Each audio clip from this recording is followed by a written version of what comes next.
Hello बच्चों, तो चलिए इस प्रश्न को पढ़ते हैं। समान आंतरिक प्रतिरोध तथा विद्युत वाहक बल वाले n सेलों को बाह्य प्रतिरोध R के साथ श्रेणी क्रम में जोड़ने पर अधिकतम धारा कब प्राप्त होगी।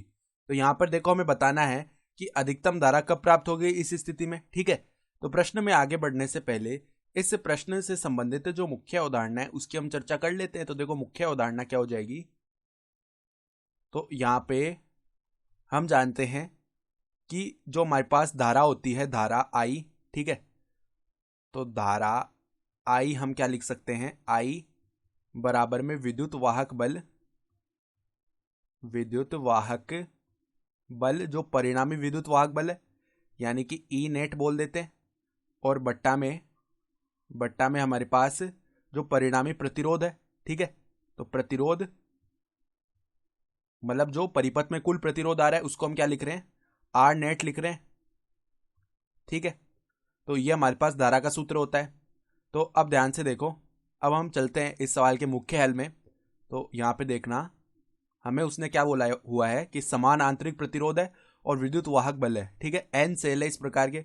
तो मान लो इस प्रकार के हमारे पास एन सेल लगे हुए हैं, समान इनका विद्युत वाहक बल और आंतरिक प्रतिरोध है। तो मान लो पहले सेल का जो विद्युत वाहक बल है ई है और आंतरिक प्रतिरोध इसका आर मान लिया। फिर इसी प्रकार मान लो यहाँ पे दूसरा सेल है जिसमें भी विद्युत वाहक बल ई है और इसका भी आंतरिक प्रतिरोध आर है। तो इसी प्रकार चलते चलते कुल मिला के एन सेल है। तो मान लो ये एनवा सेल है और इसका भी विद्युत वाहक बल ई है। ठीक है, और यहाँ पर इसका भी आंतरिक प्रतिरोध कितना है, आर है। सही है, और यहाँ पर बाह्य प्रतिरोध हमारा कितना जुड़ा हुआ है, बाह्य प्रतिरोध है हमारे पास बड़ा आर। ठीक है, तो ये बड़ा आर हो गया बाह्य प्रतिरोध। और मान लो इस पूरे परिपथ में धारा प्रवाहित हो रही है आई, तो आई धारा इसमें प्रवाहित हो रही होगी। तो सबसे पहले हम क्या करते हैं, हमें क्या करना है, धारा का अधिकतम मान। तो धारा लिखेंगे तो कुल विद्युत वाहक बल, तो देखो श्रेणी क्रम में जुड़े हुए हैं।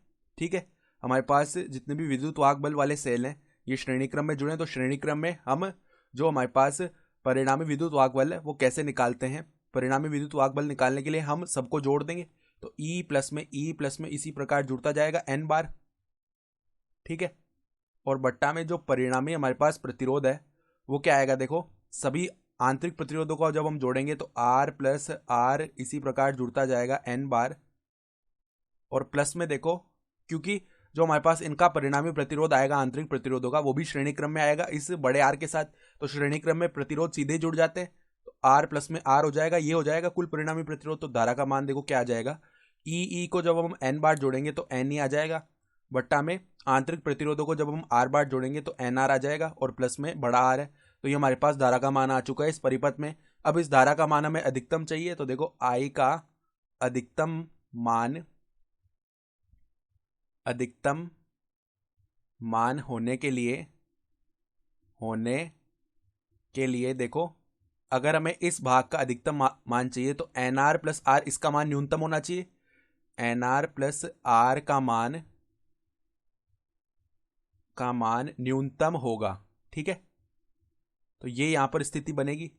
तो अब इसका न्यूनतम मान हम निकालें अगर, तो देखो यहां पर आई बराबर में हम एक बार क्या लिख रहे हैं, एन ई बट्टा में, यहां पर अगर हम लिखना चाहें तो इसे वर्गमूल एन आर का स्क्वायर लिख दिया एक बार के लिए। ठीक है, प्लस में यहां पर बड़े आर को हमने लिख लिया वर्गमूल आर का स्क्वायर। ठीक है, और प्लस में हमने क्या किया, प्लस में नहीं, देखो माइनस में हम क्या करते हैं एक बार के लिए, माइनस में हम दो वर्गमूल एन आर गुणा में वर्गमूल आर कर रहे हैं। तो अगर ये माइनस किया तो प्लस भी करना पड़ेगा। तो प्लस में दो वर्गमूल एन आर और गुणा में वर्गमूल आर। तो ऐसा हम क्यों कर रहे हैं, ताकि यहाँ पर नीचे हम पूर्ण वर्ग बना सकें। तो आई बराबर में देखो एन ई बराबर में क्या, मतलब बट्टा में क्या बनेगा, वर्गमूल एन आर माइनस में वर्गमूल आर, इसका तो होल स्क्वायर बन गया क्योंकि इसका स्क्वायर खोलने पर देखो यहां तक के पद बन जाएंगे। फिर प्लस वाला पद हमें अलग से लिखना पड़ेगा। तो प्लस में क्या आ रहा है, दो वर्गमूल एन आर आर। ठीक है, ये आ रहा है। तो अब हमें क्या करना है, इस बट्टा वाले पद का मान हमें न्यूनतम करना है।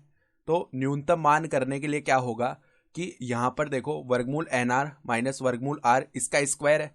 तो इसका न्यूनतम मान ज्यादा से ज्यादा क्या हो सकता है, जीरो हो सकता है ना। ठीक है, तो इसका जब हम न्यूनतम मान करेंगे तो वर्गमूल एन आर माइनस वर्गमूल आर, स्क्वायर का मान तो सदैव धनात्मक होता है। तो इसका कम से कम मान देखो, ये राशि तो हमारे पास नियत है तो मान तो हम इसका ही करेंगे ना कम से कम। ठीक है, तो इसका कम से कम मान कब होगा, जब ये अंदर वाला पद 0 आ जाए। ठीक है, तो ये 0 आएगा तो वर्गमूल NR का मान जो है वो वर्गमूल बड़े R के बराबर आएगा, दोनों तरफ स्क्वायर कर लो तो NR का मान R के बराबर आएगा। यानी कि यहाँ से हम क्या बोल सकते हैं कि जो आंतरिक प्रतिरोध है वो किसके बराबर आएगा, R/N, यानी बाह्य प्रतिरोध बट्टा में N। तो ये हमारे पास में आवश्यक प्रतिबंध आ गया और यही हमारा हल हो जाएगा। तो आशा करता हूँ कि आपको ये प्रश्न समझ में आया होगा। धन्यवाद।